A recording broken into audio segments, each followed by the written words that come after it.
Hello नमस्कार प्यारे विद्यार्थियों, टारगेट अब 2.0 में आपका स्वागत है, अभिनंदन है। अपन पढ़ रहे थे 7 नंबर चैप्टर और हमारी एक्सरसाइज चल रही थी 7.2।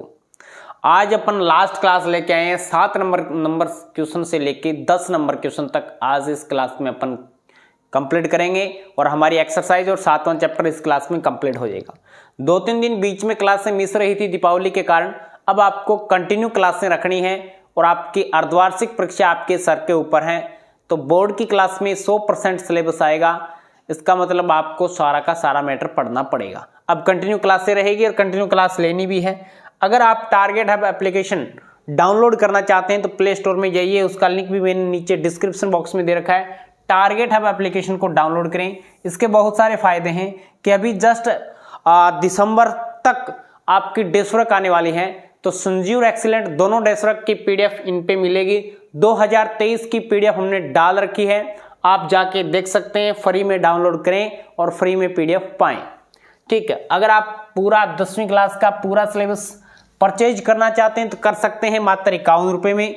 इसके साथ साथ मैथ के नोट्स मिलेंगे, क्लासेज की पीडीएफ मिलेगी, प्रैक्टिस क्वेश्चंस मिलेंगे, संजीव प्लस एक्सीलेंट दोनों डेस्कों की पीडीएफ भी इन्हीं मात्र 51 रुपये में आपको मिल जाएगी। Is that clear? तो टारगेट हब एप्लीकेशन को प्ले स्टोर से जरूर डाउनलोड करें। ये क्वेश्चन नंबर 7, 8, 9, 10 का सॉल्यूशन किया हुआ मिलेगा इस क्लास में। ओनली फॉर एक ऐसी क्लास है जिसके अंदर आपको सॉल्यूशन किया हुआ मिलेगा। इसका रीजन ये है कि मैंने जस्ट अभी एक क्लास लगाई थी, उसमें आवाज का इशू था और चल रहा है, आज से आवाज का इशू चल रहा है, टेक्निकल इशू है। तो मैं दोबारा क्लास बना रहा हूं तो इसमें सॉल्यूशन आपको किया हुआ मिलेगा, ठीक है। मैं आपको समझाऊंगा बस ओनली फॉर क्वेश्चंस।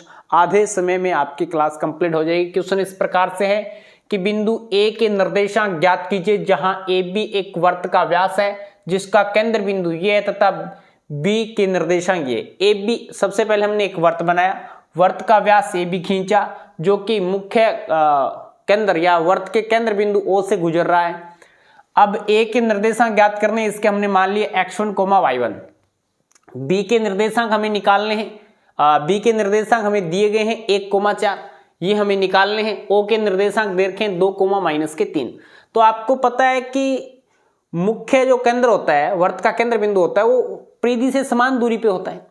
ए और बी परिधि पे बिंदु है, इसका मतलब ए ओ और ओ बी वर्त की त्रिज्या है और त्रिज्या हमेशा बराबर होती है कि वर्त की त्रिज्या बराबर तो होती है। तो ए बी का मध्य बिंदु ओ हो जाएगा यहाँ पे। तो देखो क्या लिखा है, दिया है ओ वर्त का केंद्र बिंदु है और ए बी वर्त का व्यास है, इसलिए ओ बिंदु ए बी का क्या हो जाएगा, मध्य बिंदु होगा। तब मध्य बिंदु के निर्देशांक ज्ञात करने का सूत्र हो जाएगा x1 + x2/2, y1 + y2/2 हो जाएगा, ठीक है। ये x1 का मान x1 ही है, x2 का मान 1 है बटा 2 प्लस y1 का मान y1 है, हमें ज्ञात करना है। x1 और y1 का मान तो ज्ञात करना है। y2 का मान कितना है, 4 है बटे 2। ये हमने ओ बिंदु के निर्देशांक निकाल लिए। अब ओ बिंदु के निर्देशांक आपको दे रखे हैं 2, -3, आपने निकाले ये। अब देखो है तो दोनों ओ बिंदु के निर्देशांक, इसका मतलब ये x का मान बराबर होगा और y का मान बराबर होगा।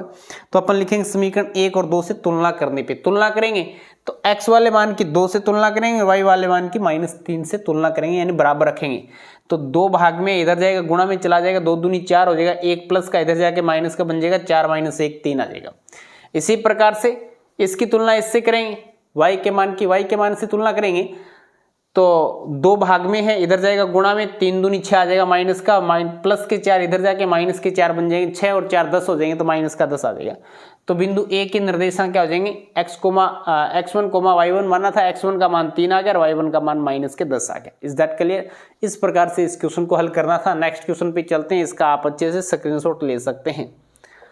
नेक्स्ट क्वेश्चन है आपके पास में, यदि ए और बी क्रमशः ये बिंदु आपको दे रखे -2, -2 और 2, 4 हो तो P के निर्देशांक ज्ञात कीजिए ताकि AP बराबर 3/7 गुणा AB हो और P रेखाखंड AB पे स्थित है। यानी कोई रेखाखंड AB है, AB पे कोई बिंदु P स्थित है। जैसा कि आप देख पा रहे हैं, हमने एक AB रेखाखंड खींचा, उसके ऊपर P को विराजमान इस प्रकार से कर दिया। P के निर्देशांक हमें ज्ञात करने हैं, लेकिन इसके लिए हमें M1 और M2 का मान तो पता होना चाहिए। तो M1 और M2 का मान हमें पता नहीं है, तो वो यहां से निकालेंगे, ये सीखना पड़ेगा हमें। सबसे पहले दिया गया वो लिख देंगे, ए और बी के निर्देशांक दे रखे हैं, साथ में ये बात दे रखी है AP बराबर 3/7 गुणा AB। तो AB यहां से भाग गुणा में है, इधर जाएगा तो भाग में चला जाएगा, तो 3/7 आ जाएगा। कितना आएगा? 3/7 आएगा। तो इसका मतलब AP का मान 3 आ गया, AB का मतलब मान 7 आ गया। यानी टोटल A से लेके B तक 7 दूरी है, 7 इकाई है, किलोमीटर सेंटीमीटर जो भी, और A से लेके P तक की दूरी 3 है। तो आगे वाली कितनी बच गई? P से लेके B तक की दूरी कितनी बच गई? 4 बच गई। कैसे घटाएंगे? 7 में से 3 घटाएंगे, यानी PB बराबर AB माइनस में AP घटाएंगे, तो PB का मान कितना आएगा? 7 - 3 बराबर 4 आएगा।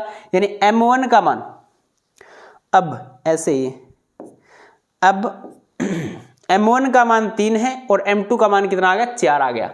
M1 और M2 का मान आपको पता है। अब विभाजन सूत्र की सहायता से अपन X और Y का मान ज्ञात कर लें। पहले X वाला फॉर्मूला लगाएंगे, M1 X2 प्लस में M2 X1 अपॉन में M1 प्लस में M2। M1 का मान 3 है, 3 दूनी 6 और 4 दूनी 8, माइनस के 8 हो जाएंगे, क्योंकि M1 का X1 का मान माइनस के 2 है। तो 4 दूनी 8 प्लस में 3 दूनी 6, तो माइनस के 8 है, प्लस का 6 है, इसका मतलब माइनस के 2/7 आएगा। Y वाला लगाएंगे, Y1 M1 Y2 प्लस में M2 Y1 अपॉन में M1 प्लस में M2। M1 का मान 3 गुणा माइनस के 4, 3 चौके 12 माइनस के 4 दूनी 8, माइनस के 8 माइनस के 12 माइनस के 20/7, रिजल्ट आएगा माइनस के 20/7। ठीक है, तो बिंदु P के निर्देशांक माइनस के 2/7 कोमा माइनस के 20/7 हो जाएगा। इसके बाद में नेक्स्ट क्वेश्चन पे चलते हैं। नेक्स्ट क्वेश्चन आपको दे रखा है, बिंदुओं A और B को जोड़ने वाले रेखाखंड AB को 4 समान भागों में बांटा जाता है। इसका मतलब 4 बराबर टुकड़े करेंगे तो बीच में 3 बिंदु आएंगे। ठीक है, विभाजित करने वाले बिंदुओं के निर्देशांक ज्ञात करने हैं, तो 3 बिंदु आएंगे, तीनों बिंदुओं के निर्देशांक हमें ज्ञात करने हैं। तो सबसे पहले हमने एक AB रेखाखंड खींचा, A और B के निर्देशांक पता है, CDE के निर्देशांक हमें निकालने हैं। ये AC CD DE EB ये दूरियां इक्वल है। तो सबसे पहले लिखा हुआ क्या? हल दिया है, A और B के निर्देशांक लिख दिए, वह साथ साथ में ये भी बात दे रखी है, AC बराबर है, CD बराबर है, DE बराबर है, EB बराबर है, और हमने इसको मान लिया कि ये 1 के बराबर है। कैलकुलेशन को इजी करने के लिए हमने इसको 1 माना, बाकी आप 2 मान सकते हैं, 3 मान सकते हैं, 4 मान सकते हैं, 1000 मान सकते हैं, लाख मान सकते हैं, वो आपकी मर्जी है, लेकिन मैंने कैलकुलेशन को इजी बनाने के लिए 1 मान लिया है। इसलिए AD देखो क्या है, ACCD 2 भाग मिलके 1 और 1 कितना हो जाएगा? AD तक की दूरी कितनी हो जाएगी? 1 और 1 2 हो जाएगी, और DB तक की दूरी कितनी हो जाएगी? 1 और 1 2 हो जाएगी। तो ये हो जाएगा AD बराबर DB बराबर 2 इकाई हो जाएगा, 2 सेंटीमीटर हो जाएगा। तब बिंदु D AB का मध्य बिंदु है, यानी A से लेके D तक की दूरी, D से लेके B तक की दूरी इक्वल है, इसका मतलब D है वो AB का मध्य बिंदु होगा। मध्य बिंदु होगा तो D के निर्देशांक ज्ञात करने का फॉर्मूला अपन जानते हैं, x1 plus x2/2 coma y1 plus y2/2। x1 का मान -2, x2 का मान 2/2, y1 का मान 2, y2 का मान 8, 8 2 10, 10/2 5 आ जाएगा। तो ये तो हो गया 0,5। अब बिंदु C AD का मध्य बिंदु है। अब देखो बिंदु C है वो AD का मध्य बिंदु है, क्योंकि AC बराबर CD है, ये भाग दोनों बराबर हैं। D बिंदु के निर्देशांक निकाल लिए, तो ये अब की बार x2 और y2 का मान 0,5 काम करेगा। C बिंदु AD का मध्य बिंदु है, इसलिए C के निर्देशांक ज्ञात करेंगे, वही formula x1 plus x2/2 coma y1 plus y2/2। ये रहेगा -2 प्लस 0/2, 2 प्लस 5/2, कितना रिजल्ट होगा? -2/2, माइनस से 2 से 2 कटेगा, -1 आएगा, और ये आएगा 7/2। बात समझ में आ रही? इसी प्रकार से अब बिंदु बिंदु E DB का मध्य बिंदु है। देख लो, सही बात है, DB का मध्य बिंदु E होगा, क्योंकि DE और EB बराबर हैं दूरियां। देख लो यहां से हमने, तो E के निर्देशांक निकालेंगे मध्य बिंदु का सूत्र लगा के, x1 plus x2/2 coma y1 plus y2, x1 y1 x2 y2 रहेगा, रखोगे मान 0 प्लस 2 2 रहेगा, 2 में 2 का भाग देंगे 1 आएगा, 5 और 8 13, 13/2। E के निर्देशांक, C के निर्देशांक और D के निर्देशांक, तीनों बिंदुओं के निर्देशांक आपके पास में प्राप्त हो गए हैं। अब इसका आप अच्छे से स्क्रीनशॉट ले सकते हैं। इसके बाद मैं लेके चलता हूँ लास्ट एंड नेक्स्ट क्वेश्चन की तरफ। एक समचतुर्भुज का क्षेत्रफल ज्ञात कीजिए जिसके शीर्ष इसी क्रम में 3,0, 4,5, -1,4 और -2,-1 हैं। संकेत समचतुर्भुज का क्षेत्रफल 1/2 गुणा उनके विकर्णों का गुणनफल है।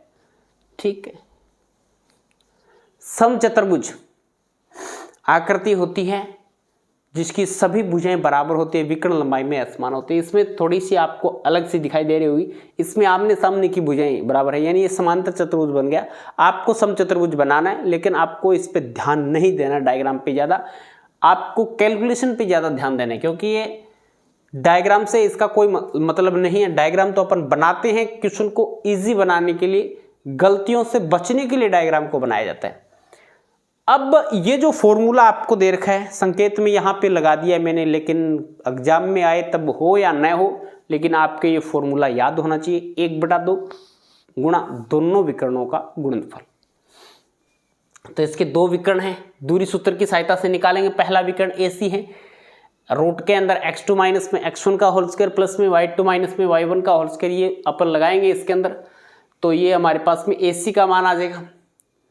AC का मान, x2 का मान -1, -3, -4 का होल स्क्वायर, 4 माइनस में 0, 4 ही होगा, 4 का स्क्वायर, -4 का स्क्वायर 16, +4 का स्क्वायर 16, रूट 32 आएगा।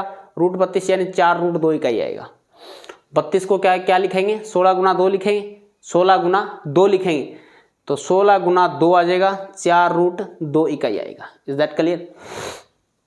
16 का वर्गमूल 4 होता है। इसी प्रकार से दूसरा विकर्ण BD आ जाएगा हमारे पास में। BD ये रहा, x2 माइनस में x1, -2, -4, -6 का स्क्वायर और -1, -5, -6 का स्क्वायर, दोनों 36 हो जाएंगे। और 36 और 36 आपको पता है 72 हो जाते हैं। 72 को क्या लिखेंगे, 36 गुना 2 लिखेंगे। 36 का वर्गमूल 6 होता है, 6√2 इकाई आएगा। अब समचतुर्भुज ABCD का क्षेत्रफल 1/2 गुणा पहला विकर्ण AC गुणा दूसरा विकर्ण BD का मल्टीप्लाई हो जाएगा। तो √2 गुणा √2 कितना होगा, 2 हो जाएगा, 4 × 24 हो जाएगा, 2 से 2 कट जाएगा, 24 वर्ग इकाई आपका आंसर आ जाएगा। इसका भी आप अच्छे से स्क्रीनशॉट ले सकते हैं। ठीक है, क्लास कैसी लगी कमेंट करके जरूर बताएं। अच्छी लगी तो लाइक और शेयर कीजिएगा। इसके बाद में अपन नेक्स्ट चैप्टर सांख्यिकी पढ़ने वाले हैं। ठीक है, स्टैटिक्स जिसको बोलते हैं, माध्य, बहुलक और माध्यक, उसमें अपन ज्ञात करेंगे। बढ़िया है, 11 नंबर का चैप्टर है शायद मेरे हिसाब से।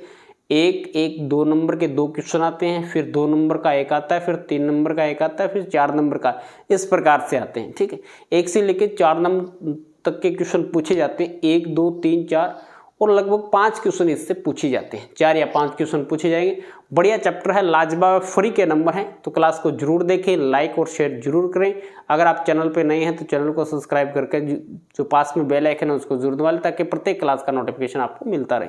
चलेगा, आज की क्लास में इतना ही। नेक्स्ट क्लास में मिलते हैं कुछ नए के साथ। जय हिंद, जय भारत।